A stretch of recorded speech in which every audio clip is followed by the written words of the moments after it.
This weekend marks the birthday of William S. Burroughs, were he not dead. And so I thought I would do this cut-up text poem of his. He says it's made up of pieces of a book of poems by Denton Welch, Dumb Instrument, and spells and invocations from the Necronomicon, which he describes as a highly secret magical text released in paperback. Fear and the Monkey. Turgid itch and the perfume of death on a whispering south wind, a smell of abyss and of nothingness. Dark angel of the wanderers howls through the loft with sick-smelling sleep.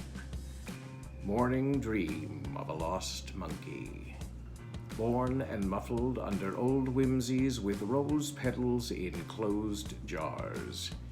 Fear and the Monkey. Sour taste of green fruit in the dawn, the air milky and spiced with the trade winds. White flesh was showing. His jeans were so old. Leg shadows by the sea.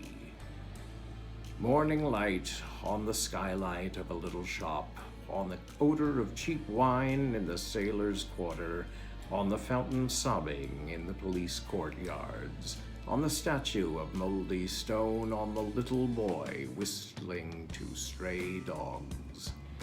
Wanderers cling to their fading home, a lost train whistle wan and muffled.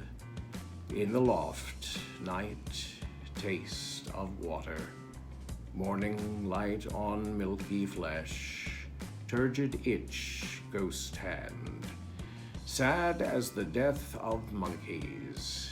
Thy father, a falling star, crystal bone into thin air, night sky, dispersal, and emptiness.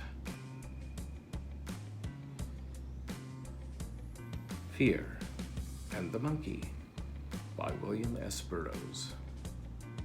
Happy birthday wherever you are. See you tomorrow.